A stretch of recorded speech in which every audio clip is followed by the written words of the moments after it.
Então seja bem-vindo ao Think Tank desta semana. O Think Tank é um programa aqui do canal A Cor do Dinheiro, onde nós fazemos análise da economia e da política da semana que nos antecedeu.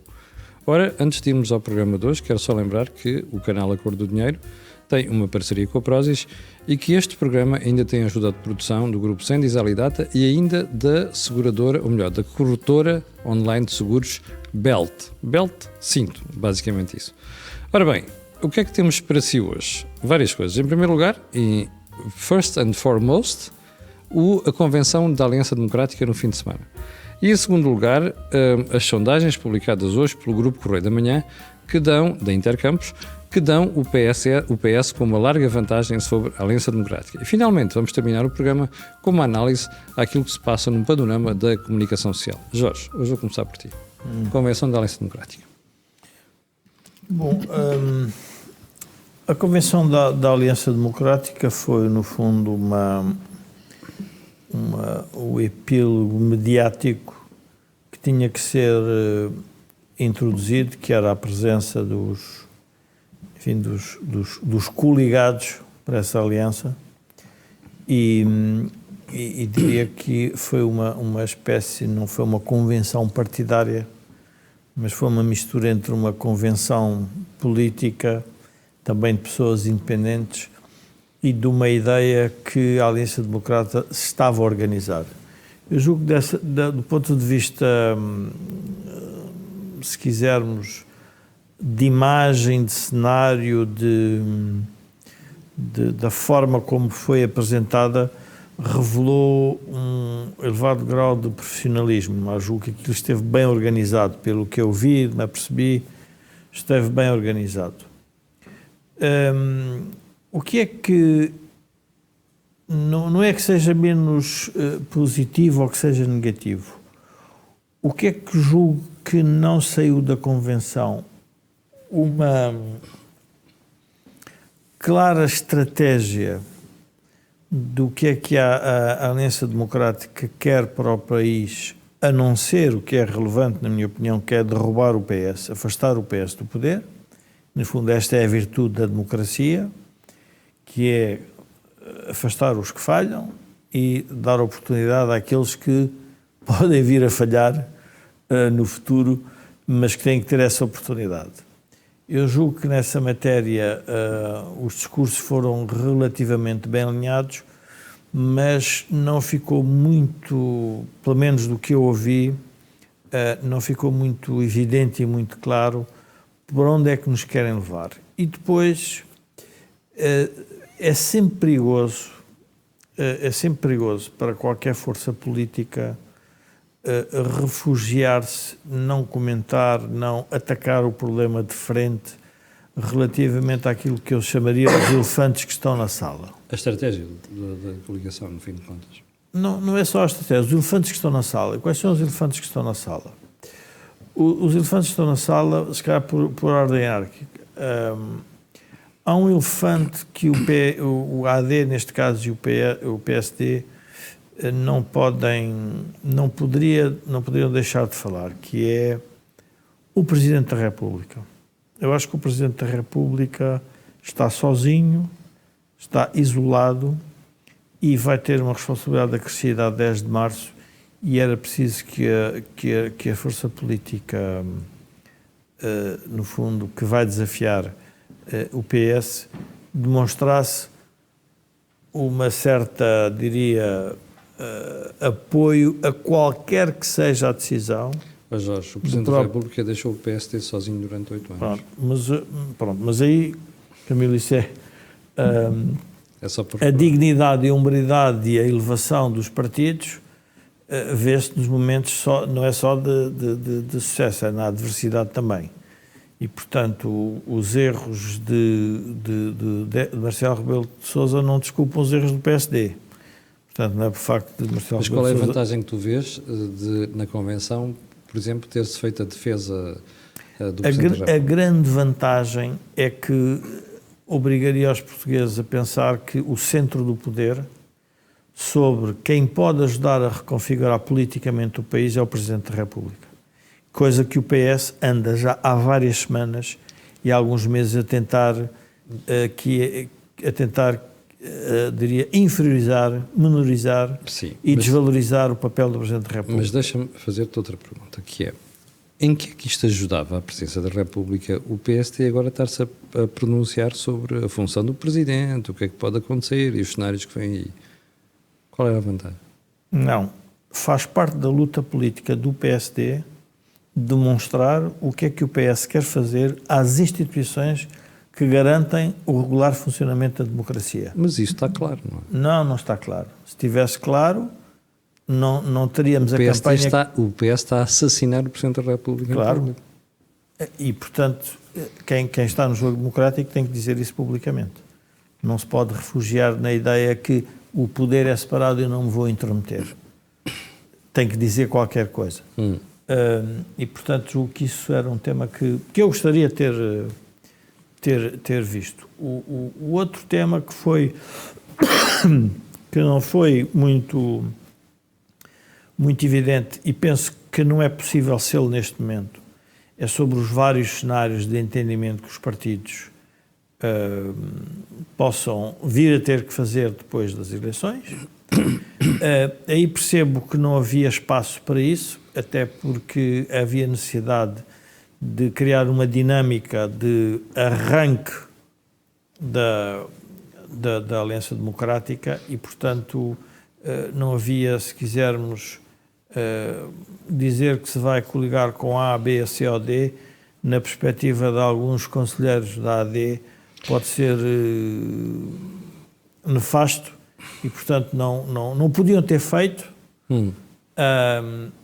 mas podiam ter dado alguns sinais.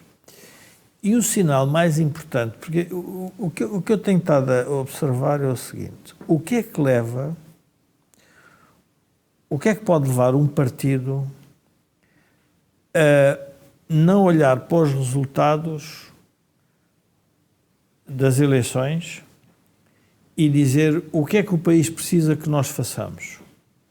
E, portanto, os partidos estão-se a tornar, todos eles, de forma mais ou menos evidente, muito narcisistas, ou seja, nós agora vamos ao combate eleitoral e o combate eleitoral cada um por si e depois das eleições é que tomamos a decisão. Então o PS está a fazer exatamente o mesmo, que também julgo que também pode ser um erro. Porquê? Porque o que estão a dizer é que só depois da expressão eleitoral é que podem interpretar para onde é que o povo quer levar o país. Ou seja, tu estás a dizer é que neste momento ninguém se compromete com a solução que vai adotar, é isso? Não, ninguém se compromete, não é questão da solução que se vai adotar, nenhum partido teve a coragem de dizer eu estou disponível para aquilo que o país exigir depois dos resultados eleitorais. Eu não tenho uma estratégia a estratégia de coligação da Aliança Democrática, é óbvio que essa é evidente. Há dois partidos que se coligaram, aliás três. Mas Pedro Nuno Santos já deu a entender que está disposto a negociar com o Bloco de Esquerda e o PCP também. Não, mas deu a entender, uma coisa é dar a entender que está disposto... E o PSD, na minha opinião, cometeu o erro histórico ao fixar logo linhas vermelhas em relação ao Chega. Também fez a mesma coisa. Não, mas não é questão das linhas vermelhas, não é isso que eu estou-me a referir às linhas vermelhas. Vou tentar ser mais claro ainda, senão depois fica aqui um bocado confuso. Num momento de fragilidade do regime,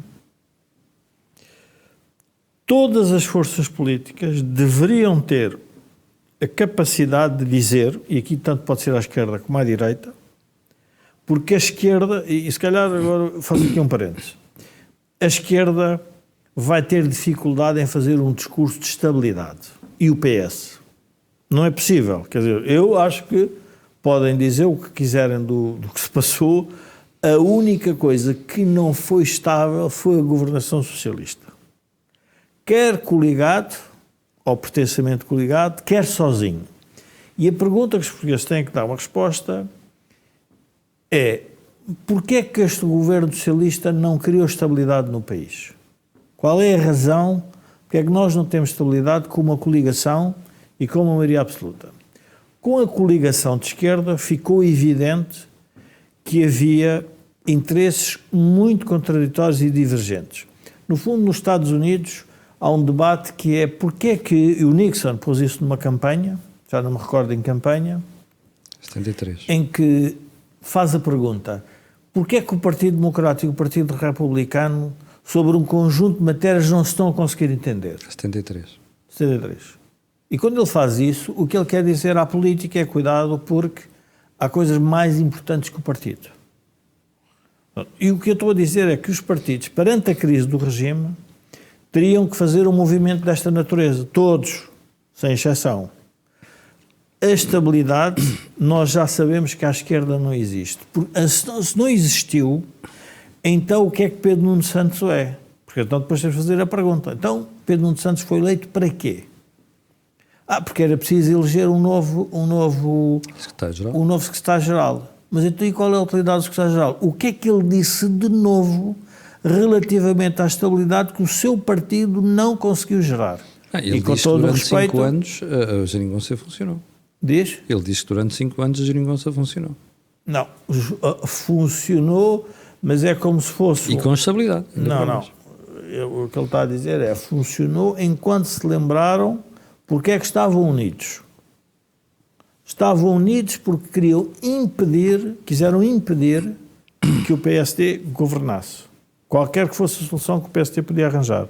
Incluindo a do próprio PS pudesse fazer algum acordo com o próprio PSD. Não o quiseram fazer. Como não quiseram fazer no tempo de António José Seguro. Então fizeram um pacto com o que a gente chamaria o diabo, e enquanto se lembraram que existia essa razão, então mantiveram-se unidos. A partir do momento em que achavam que isso já estava resolvido, separaram-se. E, portanto, eu julgo que há aqui uma necessidade de nós pararmos e pensarmos porque é que a esquerda não conseguiu criar este fator de estabilidade. Do lado da direita, e isto pode-se ligar com a questão das sondagens, temos que perceber o que é que se está a passar, que é uma coisa muito mais complexa. Porque se... Estás a falar dos compromissos que o PSD já anunciou que ia fazer. Não é os compromissos. Ainda me estou a referir à questão da dinâmica política pós 10 de março. Quando se olha para as sondagens, diz assim, os partidos que saíram das hostes do PSD... Sim. Já têm garantidos para aí 21, 22%. Quase igual como ao partido original. Então, mas deixa-me guardar essa parte para depois, deixa-me ouvir ali. Mas só para terminar. Okay. Então o que acontece? O PSD não elegeu como central na reconfiguração política dizer que estava disponível para olhar para os resultados nesta lógica. O que disse foi, não estou disponível para fazer um acordo com... Não, eu estou disponível para olhar para os resultados. Ok, tu já tens aí uns espectadores a mandar umas piadas, eu já lá vou. Mas antes de ir ao Joaquim, está ali a câmara, deixa-me só dizer que aqui o 38, que já percebi que é benfiquista, tem ali o cascal do 38, diz assim, é curioso, porque antes de Luís Montenegro ter fixado as linhas vermelhas, estava toda a gente a criticá-lo. Agora que fixou, também estão a criticá-lo. Ó meu amigo, deixa-me só recordar que neste canal sempre se criticou isso, ok? Mas pronto, já lá vamos. Joaquim, qual é o seu take, o seu entendimento sobre o que se passou na Convenção da Aliança Democrática? Sobre o que se passou na Convenção da Aliança Democrática. O que é que achou daquilo? Camilo, a Aliança Democrática não é nova, é uma segunda edição. E por isso é uma coisa diminuta. E portanto é muito difícil olhar para o que se passa agora sem recordar o que eram as dúvidas da primeira em 77, 78, precisamente. E sobretudo é praticamente impossível resistir à tentação de ridicularizar aqueles que há 50 anos consideravam que a Aliança Democrática não tinha condições de sustentação porque tinha havido uma revolução socialista. Está a falar dos políticos, mas também dos analistas que falavam nessa altura. Sim, a Aliança Democrática, digamos que só ameaçou os interesses estabelecidos quando Sá Carneiro ganhou as eleições. Sim. Porque aí ficou a ver-se o que ninguém queria ver. Que era? É que à direita se podia ganhar eleições sem voltar ao salazarismo. Ó Joaquim, mas neste momento quem está a ver este programa deve estar assim a fazer a pergunta. Ó Joaquim, você está a esquecer que do outro lado havia Sá Carneiro, Amar da Costa, agora há Luís Montenegro e Nuno Melo. É a mesma coisa? Tudo isso é verdade, mas a estrutura da sociedade portuguesa é exatamente a mesma, com uma diferença significativa, é que o que tinha sido destruído na economia em 75, com as nacionalizações, hoje já está consolidado, faz parte da estrutura permanente da política em Portugal. E o que é esse elemento estruturante da política? Não há empresários, nem há capital.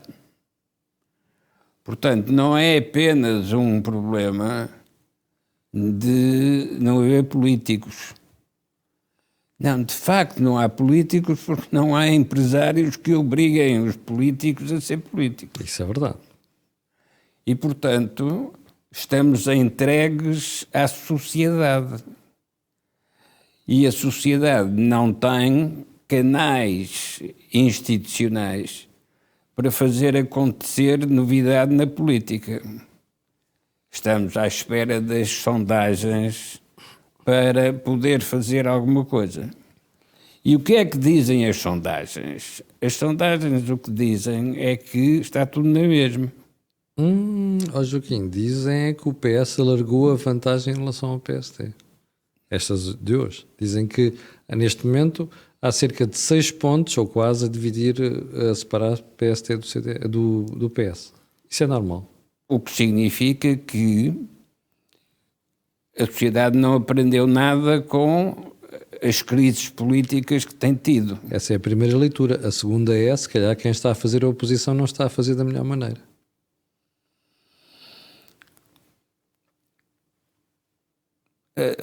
O tema é interessante porque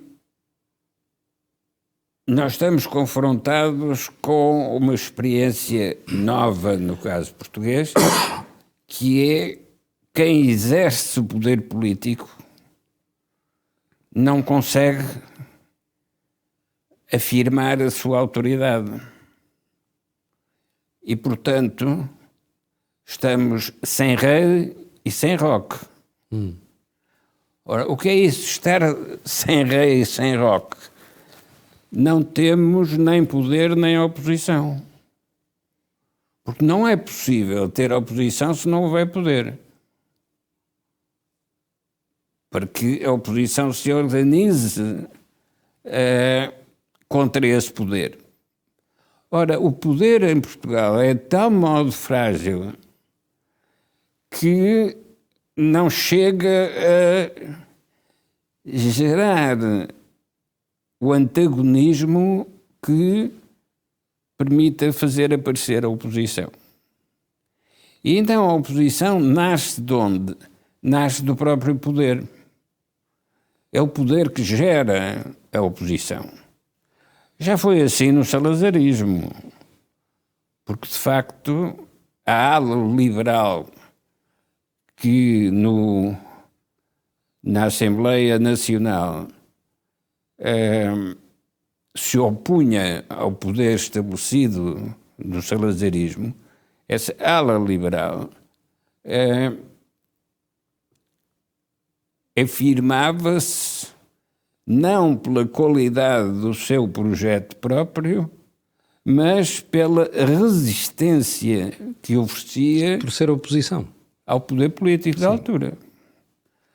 E foi assim, não apenas por razões políticas, mas também por efeito das guerras coloniais. E, de facto, é por oposição às guerras coloniais que se vai destruir o poder autoritário e implantar um poder democrático. Mas esse poder democrático não foi implantado por debate interno. É um poder democrático que ainda responde às questões colocadas pelo Partido Republicano antes de haver movimentos... Joaquim, mas daquele espetáculo que a gente viu no fim de semana, com vários protagonistas do PSD, do CDS e uma figura menor não é por desrespeito, mas porque de facto não era das primeiras figuras do BPM, o Joaquim retirou o quê? Um elan de que agora é que isto vai avançar, até apresentarmos um programa económico, ou é apenas um afloramento episódico daquilo que pode ser a força que a Aliança Democrática pode ter nas próximas eleições?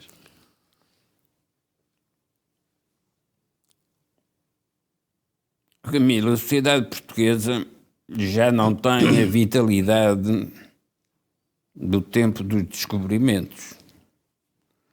Porque quem olha para a sociedade portuguesa agora não consegue explicar o que é que foram os descobrimentos.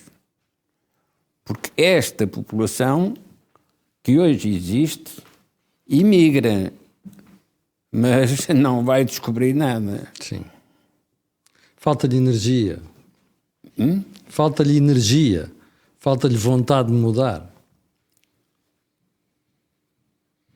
E, portanto,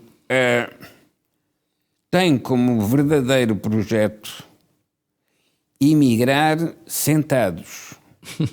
Isto é, Imigrar sentados é bom. Continuar nos seus escritórios e nos seus gabinetes, mas tendo imigrado, isto é, trabalhando para decisores externos, neste caso europeus.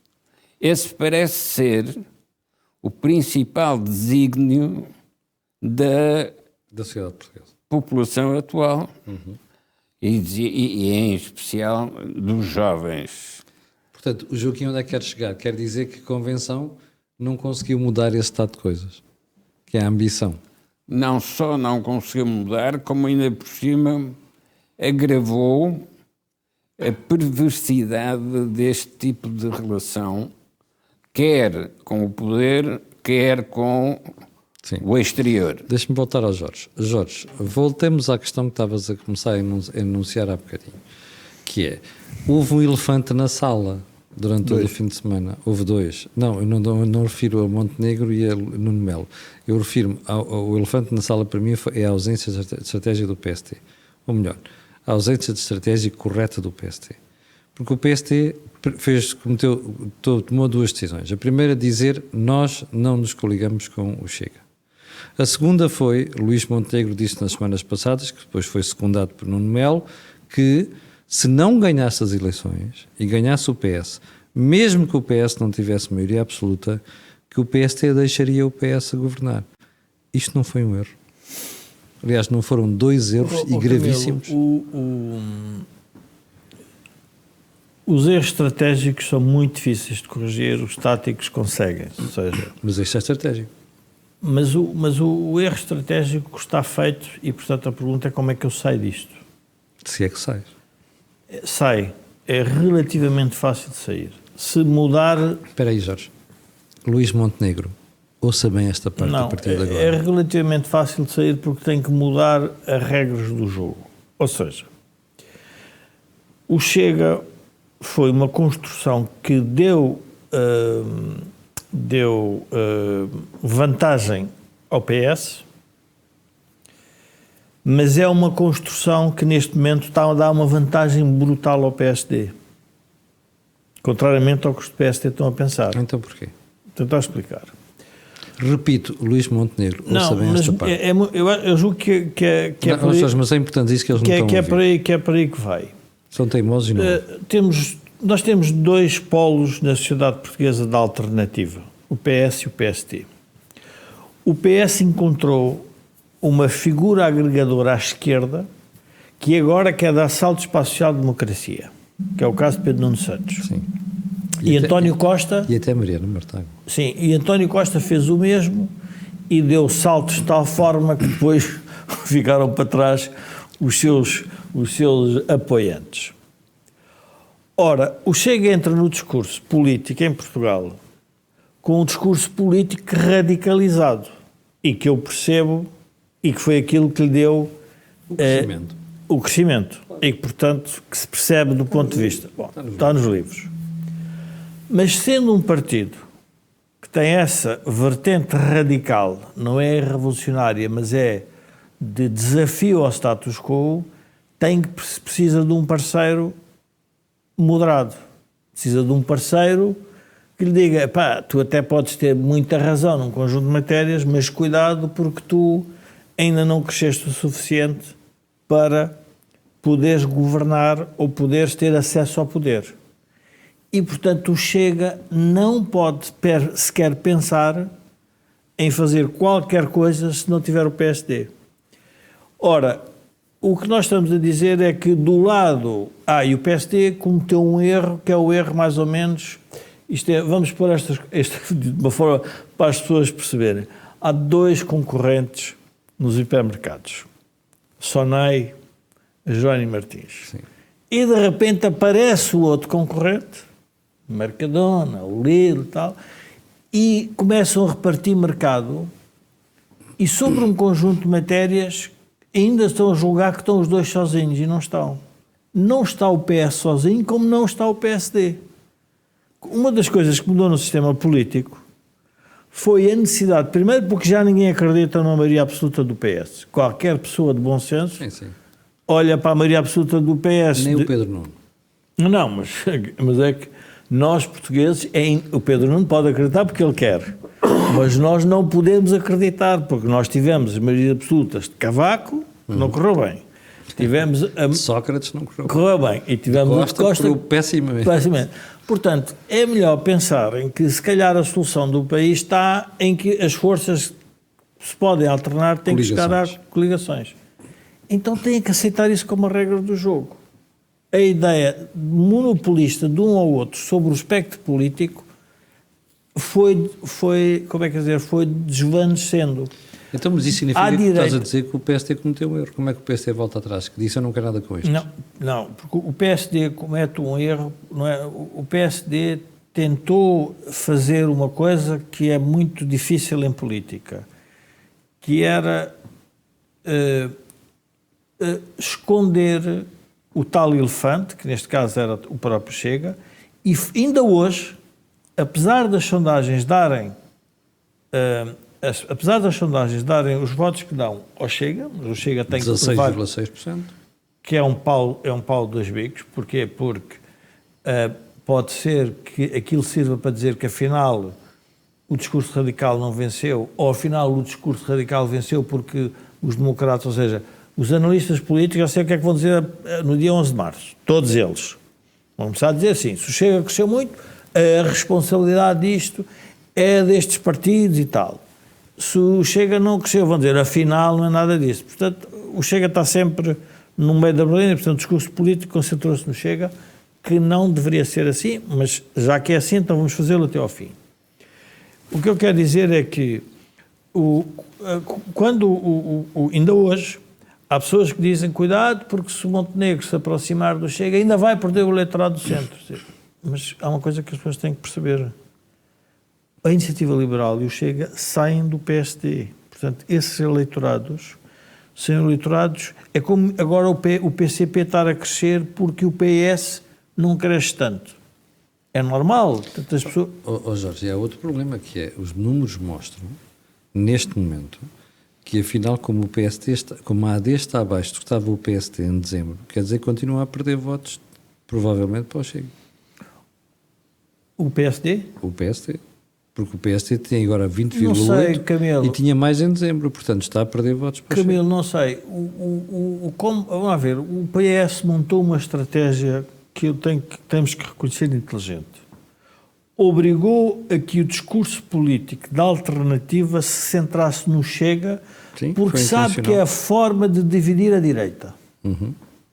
E a direita está dividida por diversas razões. Eu nem vou mencionar aquilo que eu penso profundamente sobre porque é que estão divididos.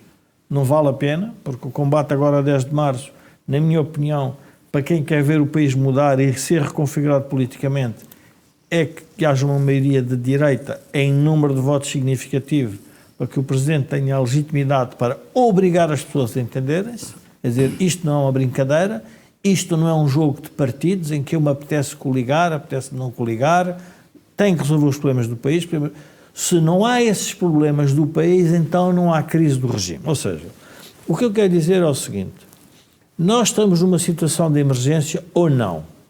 Bom, não estamos. Então, se não estamos, tudo seria uma transição normal. Mas não é normal. Não é normal porquê? Porque nós percebemos porque é que o PS quis ficar no poder estes anos todos. Para tornar a democracia inviável para os outros partidos. E por mais voltas que deem, a inviabilidade é fácil de explicar. É uma inviabilidade porque ocupam os postos de regulação, atacam os poderes de escrutínio, têm uma imprensa relativamente domesticada, com uma agenda muito orientada para os seus problemas, e a única coisa que está a permitir é crescer uma onda de extremismos. Mais nada. Aliás, dizia-me um jornalista, como é que é possível em Portugal, cada vez que um governo faz uma legislação, as primeiras pessoas que comentam são do Bloco de Esquerda e do Chega. Não faz muito sentido, teriam que ser os partidos que, em geral, disputavam, não quer dizer que eles não tenham expressão e que não a devam ter. O que eu quero dizer é cuidado, porque a política é mais do que os partidos.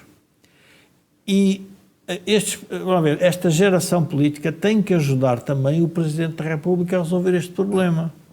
Porque, com todo o respeito por toda a gente, não foi nem o Chega que deu cabo do regime, nem foi o professor Marcelo que deu cabo do regime. Vamos ser muito claros sobre isso. Antes de, quando António Costa toma o poder, não existia... Chega com peso e não havia iniciativa liberal. E não havia iniciativa liberal. Portanto, a responsabilidade é do Partido Socialista. A responsabilidade do Partido Socialista. O Partido Socialista conseguiu promover tudo isto de forma, o Partido Socialista, sobre aquilo que fez. Deixa-me voltar aqui ao Joaquim. Olhando para o cenário que nós temos neste momento, temos o PST que fixou linhas vermelhas. Com Chega, jamais. Temos o PSD que diz: se o PS ganhar as eleições em número de votos, eu não vou querer ser primeiro-ministro, diz Luís Montenegro. Portanto, o PS que faça governo. O PST não se encurralou com isto, ele próprio.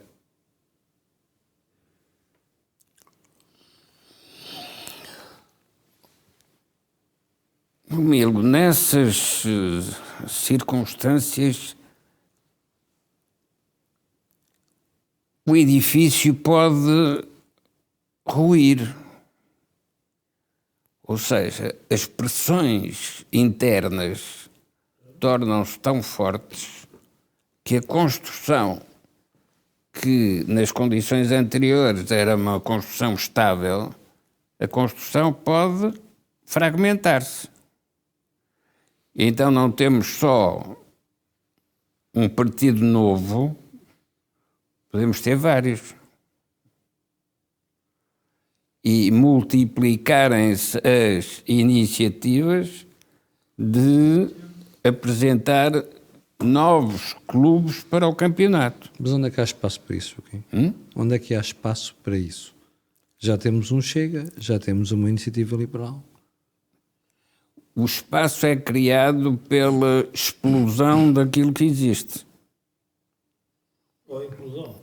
Ou implosão. Implosão. Formam-se novas Tempestades. possibilidades só porque as anteriores ficaram bloqueadas. O que é que acontece quando há um acidente vascular central? É um coágulo que interrompe a circulação sanguínea. O que corresponde à circulação sanguínea no corpo político é a existência de alternativas. Se as alternativas deixam de existir, fica tudo bloqueado, que é o problema do regime autoritário. O regime autoritário já só se transforma por explosão, como aconteceu no caso português em 74. Sim. Mais difícil é, e porquê é que não se consegue gerir uma evolução dentro da continuidade? Era o paradoxo do Marcelo Caetano. Quis evoluir na continuidade. E correu mal. E correu mal. Porque para evoluir na continuidade é preciso um domador muito competente, mas também é preciso que os animais selvagens sejam bem comportados. Ó Joaquim, voltemos à sondagem de hoje. Chega 16,6. Iniciativa Liberal 5,4. Estão aqui 22%. PSD 20,8%. Qual é o desafio que estas duas forças agora acabam por lançar ao Partido Social Democrata? Estão tão próximos. Aliás, o Chega está próximo da Aliança Democrática e, ao mesmo tempo, os dois já estão à frente da Aliança Democrática. Isto está em quê?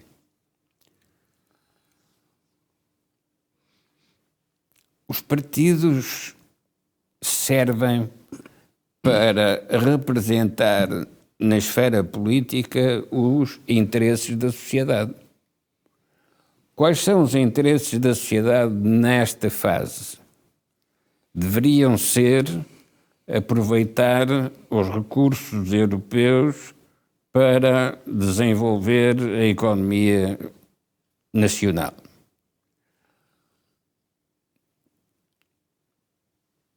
Já passamos tempo suficiente a receber fundos europeus para não ficar surpreendido quando nos dizem que as remessas dos imigrantes são equivalentes aos fundos europeus que recebemos. E então o comentário é: para que tanta conversa sobre os fundos europeus se as remessas dos imigrantes é o que já temos há várias décadas? Não é? Há aqui uma questão mais séria. Quem é que financiou os descobrimentos? Os judeus. Hã? Os judeus. Os judeus de que forma? Espremendo-os. Como quem pega nas azeitonas e faz azeite. Leva-se à prensa e depois, com os copos, recolhe-se o azeite.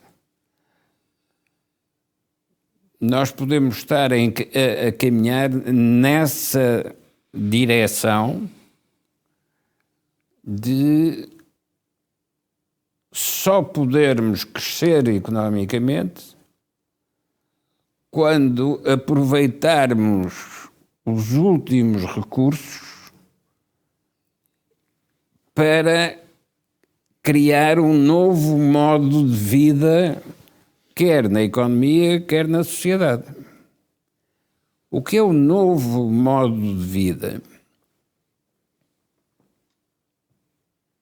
é voltar à racionalidade económica que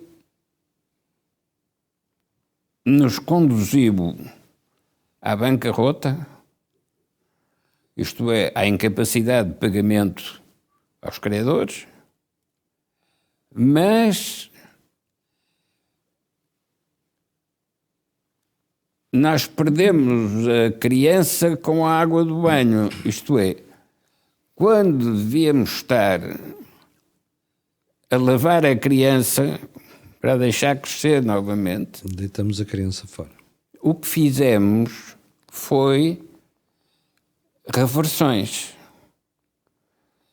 Isto é,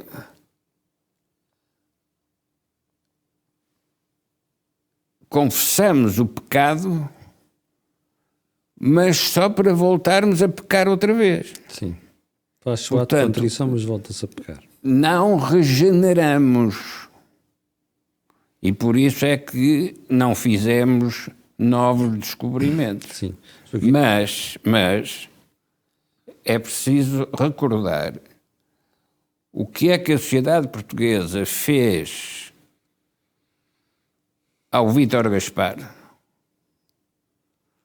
para agora ter os convertidos às indicações de Vítor Gaspar a ganhar eleições como socialistas com maioria absoluta. Sim, deixa-me voltar aqui ao Jorge. Jorge, voltemos a esta questão do cenário que fica muito complicado para a Aliança Democrática. 22% para o Chega e para a Iniciativa Liberal. A Aliança Democrática fica abaixo disto. Qual é o governo que pode sair daqui depois das eleições? Camilo, tu disseste a expressão que é... Só um pormenor, Jorge, para quem escreveu agora aqui, não liga muito às sondagens, não sei o quê. Atenção, nós não estamos a fazer de profissão de fé nas sondagens, mas há uma coisa que não podemos ignorar, é que a maior parte delas aponta neste sentido. Não é tanta a diferença entre a Aliança Democrática e o PS, mas existe essa diferença. E, portanto, é com base nisso que nós estamos a raciocinar. Desculpa. Camilo, eu julgo que a expressão é: fica difícil para a Aliança Democrática. A responsabilidade dos partidos é resolver os problemas do país, não é numa lógica narcisista defenderem só os seus interesses e as suas estratégias e não reconhecerem os erros que cometeram. Porquê é que nós estamos nesta situação? Porque o PS não quis reconhecer o erro. Jorge, é isso mesmo. Diz-me um erro que o PS tenha reconhecido. É o que eu estou a dizer. Zero. Então, mas vai agora ter a consequência disso. Eu estava aqui a ler alguns comentários, e há aqui comentários fantásticos que eu vou tentar descodificar, e vem sempre o nosso ouvinte mais coisa, o Rafael Ferreira, para ele perceber o que é que está em causa, quando ele diz: tem de ser novamente o PS a garantir a democracia em Portugal, só a vitória do PS garante que a extrema-direita bafienta vá para o poder após 50 anos em que estava encerrada no baú. Então, nós vamos, ou seja, o regime, para estas pessoas, o regime é o PS. Não se regenera. É o PS. É a mexicanização. Faça o que o PS fizer. Sim. Pronto. E quem não estiver de acordo com o PS é uma extrema-direita de qualquer coisa ou é uma extrema-esquerda. Também já houve. Já houve uma extrema-esquerda que não podia estar com o PS. Eu vou relembrar as pessoas para fazer um paralelismo. Os movimentos de libertação no Estado Novo eram chamados terroristas. Uhum. Os terroristas, o que originaram foi uma revolução em Portugal cujos resultados são o que temos hoje. Sim. Estamos em democracia também porque os ditos terroristas ajudaram o país a ter uma revolução. Portanto, aqueles que eram mal interpretados por um regime foram aqueles que originaram o novo regime. E as sociedades hoje estão a ficar de tal forma polarizadas, e é importante as pessoas perceberem porque é que os partidos nacionalistas, xenófobos ou não, os tais que o status quo chama-lhe xenófobos, na prática de chamar os terroristas, porque é que esses partidos estão a crescer na Europa? Em França, em Itália, no norte da Europa, porque é que tivemos o Brexit? Porque respondem a preocupações que as pessoas tinham e os partidos tradicionais não estavam a Porque responder. há um estado de negação Claro. do sistema relativamente aos novos problemas. Nomeadamente a imigração. Eu vou dar um exemplo de como é que a sociedade hoje está a funcionar, que eu ia a caminho, enfim, de uma atividade e estava a ouvir a deputada do PAN numa entrevista à Rádio Observador. É verdade. E nós estamos a discutir um problema sério do país, estratégia. O que é a estratégia do país? Qual é a visão? Como é que nós nos vamos tornar diferentes? E ela respondeu uma coisa que é extraordinário, que era a adaptação do país à agenda climática da Europa. Sim. Ora, estes movimentos estão a discutir é que a Europa está a fazer transferências de fundos sem perceber os problemas das populações em concreto. Exatamente. E ela dizia, não, o que vem, a agenda climática da Europa, que obviamente interessa a um conjunto de pessoas, e àqueles que acham que o planeta vai acabar e é já amanhã, e portanto esse é um problema que há uma parte da população que não percebe, e portanto vão aparecer partidos a dizer, minha senhora, que isso não é um problema, pois. Pode ser um problema para o mundo, para grandes economias, para nós nós ainda não estamos aí. Pesamos 0,000 nas emissões. E depois sobre as pessoas que andavam à procura de habitação, era introduzir na legislação um artigo em que quem tivesse animais de companhia não podia ser discriminado. Portanto, o problema do país é a habitação em que os animais de companhia não podem ser discriminados. Ora, este tipo de agendas, sim. O que está a criar é uma disfunção política entre, afinal, o que é que nós estamos a resolver? E estamos a resolver estes pequenos casos para quê? Para dar, no fundo, lugar a este conjunto de pessoas que vivem no sistema político e que não é central. E porquê é perigoso o centro ficar enfeudado das agendas extremadas? Porque quando o PS faz um acordo com o PAN, ou o PSD faz um acordo, o caso agora do Chega já não, mas era com um único deputado, porque repara, é muito importante perceber o que é que está a acontecer com o André Ventura. O que está a acontecer com o André Ventura é exatamente o que é esperado. Começa com um radicalismo tal, mas à medida que cresce, percebe que a sociedade não é só isso. É mais do que isso. Daí a moderação. E é impossível o PSD fazer um acordo com o radical, com um único deputado, em que põe as condições todas radicais para afirmar a diferença. A partir do momento em que ele começa a crescer, diz, não, espera lá, afinal eu tenho que ter mais cuidado, o que é que ando para aqui a dizer? E, portanto, o que é que está a acontecer? É preciso que isto volte outra vez ao centro, por isso é que eu digo, o PSD, a AD, não se pode esquecer do seu papel fundamental de equilíbrio para gerar alternativa, porque para nós derrubarmos as pessoas que estão ainda a pensar como o Rafael Ferreira, que as pessoas que são contra o que está a acontecer agora em Portugal estavam no baú há 50 anos. Portanto, as pessoas de 20 e poucos anos que estão agora a aderir ao Partido Chega e ao Partido da Iniciativa Liberal já tinham nascido há 50 anos e só têm 20. Portanto, reparem, ou seja, o que é que nós estamos a dizer? Ou seja, nós não estamos a perceber nem as mudanças geracionais, as mudanças demográficas, as mudanças económicas, as mudanças na Europa, e os partidos do centro não estão a querer discutir isto de frente porque estão todos capturados e com medo do eleitorado. Tudo com medo do eleitorado. Esse é outro problema da convenção da AD. Porque a querer agradar a todos os eleitorados, apesar de sobre uma matéria ter feito, eu acho que deu um avanço, o caso da saúde foi um caso nítido. Claramente. Mas, por exemplo, fez uma coisa que a mim me impressionou, não teve coragem para dizer que o destruidor do Estado Social em Portugal, neste momento, foi o PS e a esquerda, no poder. Destruíram por uma razão simples, porque não sabem gerir os recursos públicos como deve ser, porque não... Reparem, o que é mais estranho na política, e que as pessoas percebem isto, Como é que um partido que defende os trabalhadores, em que a maioria da população de trabalhadores não vota nesse partido? É o caso do Partido Comunista. E qual é a razão?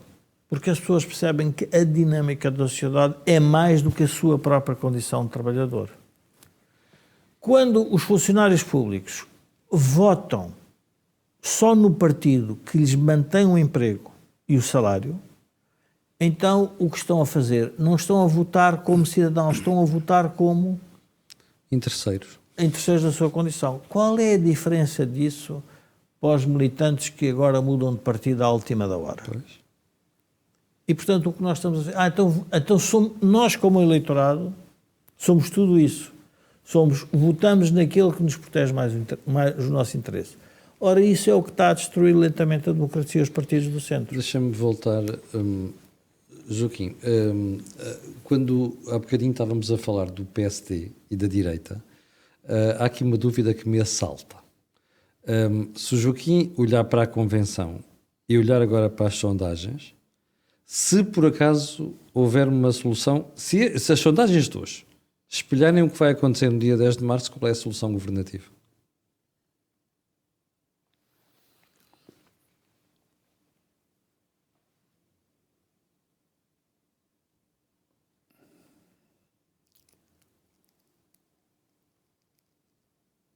Como é que se transforma um sistema que está bloqueado, incapaz de refletir sobre si próprio?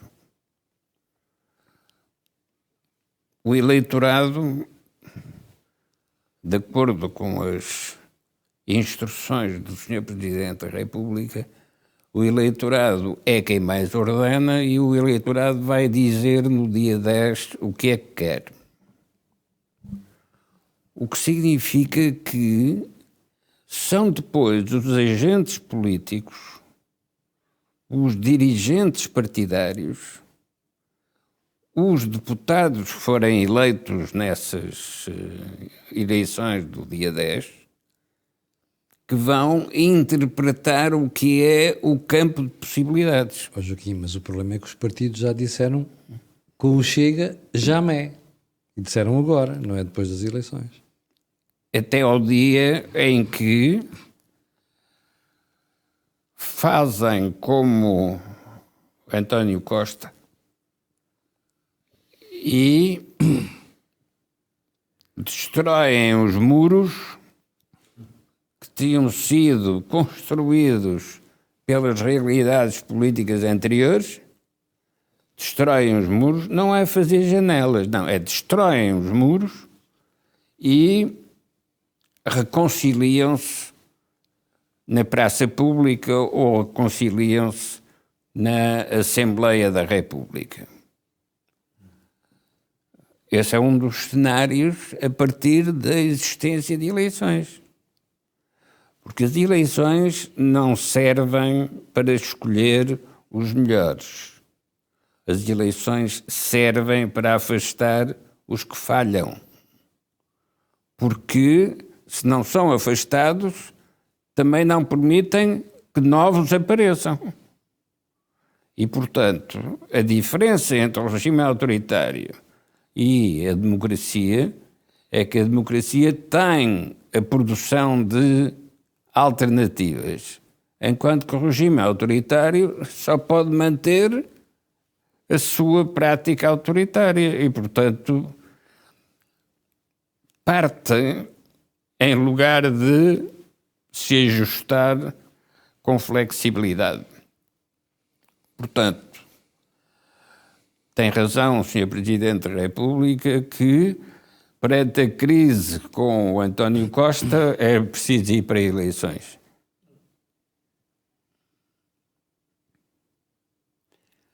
Houve uma altura em que nós tínhamos... Sabe quem é que ele me lembrou? Lembra-se do Joaquim quando tivemos aquela conversa com o coronel Sousa Castro e ele transmitiu que os capitães de Abril confiavam no Costa Gomes porque ele lhes garantiu sempre que que, apesar de tudo o que se está a passar, vai haver eleições livres. Ou seja, não se deixou condicionar pelo Partido Comunista, apesar de depois ter tido uma deriva. Sim, é verdade. Mais à esquerda. E eu quando o professor Marcelo, o Presidente da República, tomou essa decisão, lembrei-me disso. Realmente tem razão. Em caso de dúvida, eleições para as pessoas se pronunciarem. É a vantagem da democracia. Desculpe por ter interrompido, Joaquim. Joaquim, mas com que solução de governação é que ficamos? Vamos voltar atrás? Os partidos vão ter que voltar atrás?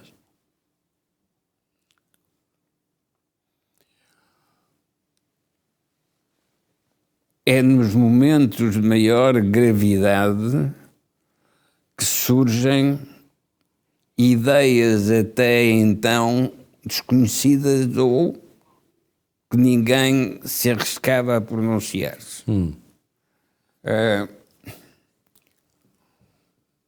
Quando o Almirante Pinheiro de Azevedo, primeiro-ministro de um governo provisório, manda destruir os emissores Rádio Renascença no 25 de novembro,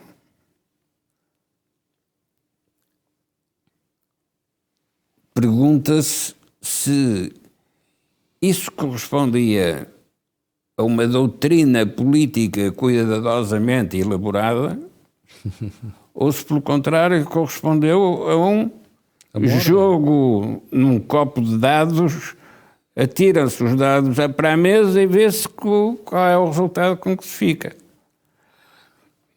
O Pinheiro de Azevedo dizia-me naquelas conversas que tínhamos: ó menino, tu não sabes nada de política, porque a política é como um pêndulo. Isto foi muito para a esquerda, agora tem de ir para a direita. Ora bom, a cultura política do Ventura, do Chega, é idêntica a esta cultura do pêndulo. Isto vai muito para um lado, agora é preciso ir para o outro.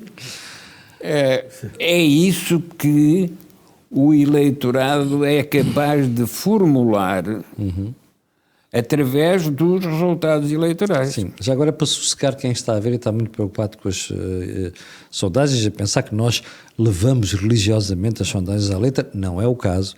Deixa-me só lembrar uma coisa: ninguém aqui se esqueceu que ainda há 32% de indecisos. E provavelmente esses indecisos vão se decidir provavelmente 2 ou 3 dias antes das próprias eleições. Não se esqueçam disso. Jorge, eu não queria terminar o programa de hoje sem passarmos pela comunicação social.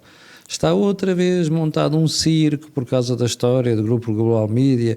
Começou por se falar em nacionalizações, agora já se fala em ajudas do Estado. Ninguém está a perceber duas coisas. Primeiro, a dependência da comunicação social em relação ao Estado, que ficará numa situação dessa, e depois uma coisa mais grave. Se os meios de comunicação social tiverem garantida à partida um apoio do Estado, qual é o incentivo para mudarem? Eu julgo que o problema vai um bocadinho mais longe.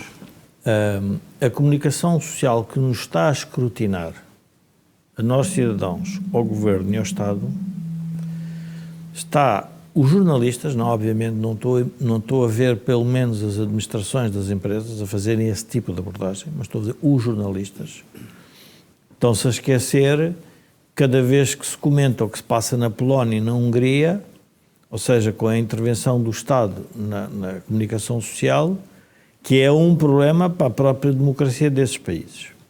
Mas o tema mais grave destes últimos episódios não é o facto de haver jornalistas que defendam a nacionalização, não é isso.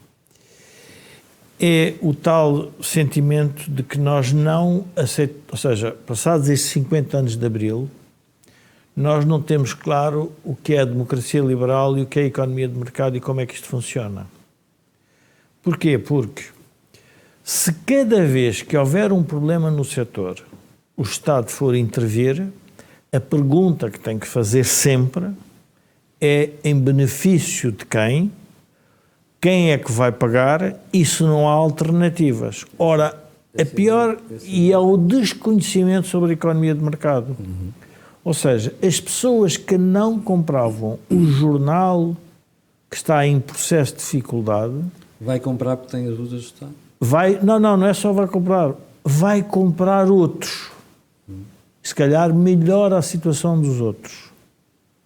Então o que nós estamos a dizer é que o jornalista nada mais está a ser do que um representante do seu sindicato, mas não tem nada a ver com o interesse público. O problema, uma vez há um político, ele não sei se é bem político, que escreveu no Tempo de Passos um texto a criticar as políticas públicas, de finanças públicas, e no final do artigo assinou como professor universitário. Eu escrevi-lhe e disse-lhe: eu acho muito bem que tu estejas contra a política pública. Agora, não podes usar o título de professor universitário para escrever esse artigo. Claro. Tens de escrever funcionário público. O jornalista, quando escreve a defender a proteção do emprego dos seus pares, então tem que escrever numa lógica de sindicato. Não pode ser numa lógica estrutural de uma sociedade. Porque ele sabe que a sua independência fica ferida. Porque depois pode fazer várias perguntas. Não é só como é que se faz a ajuda. Então, a pergunta é, então, mas a sociedade organiza-se, qual é a melhor forma de organizar uma sociedade? A melhor forma de organizar uma sociedade é ir sempre escolhendo aqueles que vão produzindo melhor. Não, até pode acontecer uma má gestão, porque depois há ali uma confusão que é, parece que a responsabilidade do que está a acontecer no jornal é dos jornalistas. Não é, é provavelmente da gestão. Mas então o que está a ser? O grande perdedor provavelmente tem que ser os acionistas. Claro. Não podem ser os beneficiados. Ponderar uma gestão incompetente. Ponderar uma gestão incompetente. Então eu diria assim, mas então os senhores querem fazer uma política pública para reintegrar os jornalistas e darem uma oportunidade para eles arranjarem emprego? Acho razoável. Isso faz sentido. Se por exemplo, na Dinamarca, tem uma política de reempregar as pessoas, o Estado perde muito tempo a dar formação, a criar condições para as pessoas voltarem a ter emprego, porque é das coisas mais dignificantes. Outra coisa é ajudar a empresa, não tem nada a ver uma coisa com outra. Claro. Ajudar os jornalistas, provavelmente estaremos todos de acordo. Quem perde o emprego... Ajudar a empresa não. Ajudar a empresa... Passa a premiar a incompetência. Essa é um prémio à incompetência, não é? Chegamos ao final do programa de hoje e eu até tenho aqui um desafio para deixar aos dois comentadores para o próximo programa. O Chega está a atingir uma posição dominante e grande, significativa no panorama político português. Jorge, atenção a isto. Sugestão do ouvinte hoje. Ele perguntava-me assim: vocês acham que o Chega com esta dimensão é um partido para morrer? Ou André Ventura é suficientemente inteligente para ir buscar pessoas competentes depois para representarem o Chega no governo? Isto é uma pergunta que nós temos que responder nas próximas edições. Chegamos ao final do programa de hoje, voltaremos na próxima terça-feira, mas antes de me ir embora eu não quero deixar de lembrar que o canal Acordo do Dinheiro tem uma parceria com o Prozis e que este programa aqui ainda tem ajudado à produção do grupo Sendisel e Data e da Belt, que é corretagem online de seguros. Fique bem. Para o final fica o pedido de sempre, colocar um gosto, fazer partilha nas redes sociais e subscrever o canal. Eu e você ver-nos-emos amanhã às 8 da manhã. Tenham uma grande noite. Muito obrigado.